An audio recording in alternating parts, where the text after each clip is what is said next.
আজকে স্কুলে মেয়েদেরকে যা হলো আজকের, সকালে সকালে ঘুমাইতে উঠে পড়লাম। উঠে পড়ার পর মানে ঘুমাতে উঠলাম মানে 12টার দিয়ে উঠলাম।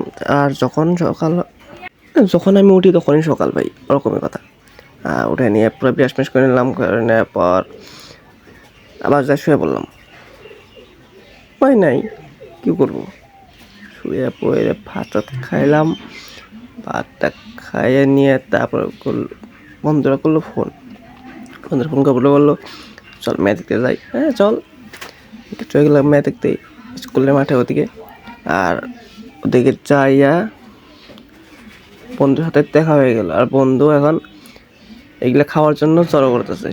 না চড়ি এটা মানে কবর খেতে জন্য নিয়ে যাচ্ছিলো। আর আমরা স্কুল মাঠে চলে আসছি। চলে আসার পর এই বন্ধুটা দিল সুইংগাম। আর দেখো কি হয়ে গেল, মেয়ে একটা পাত্তাও দিল না। আর তার জন্য গেলাম বাইরে চলে। আর আমি এখন বাইরে চলে যাবো, সাবস্ক্রাইব করো।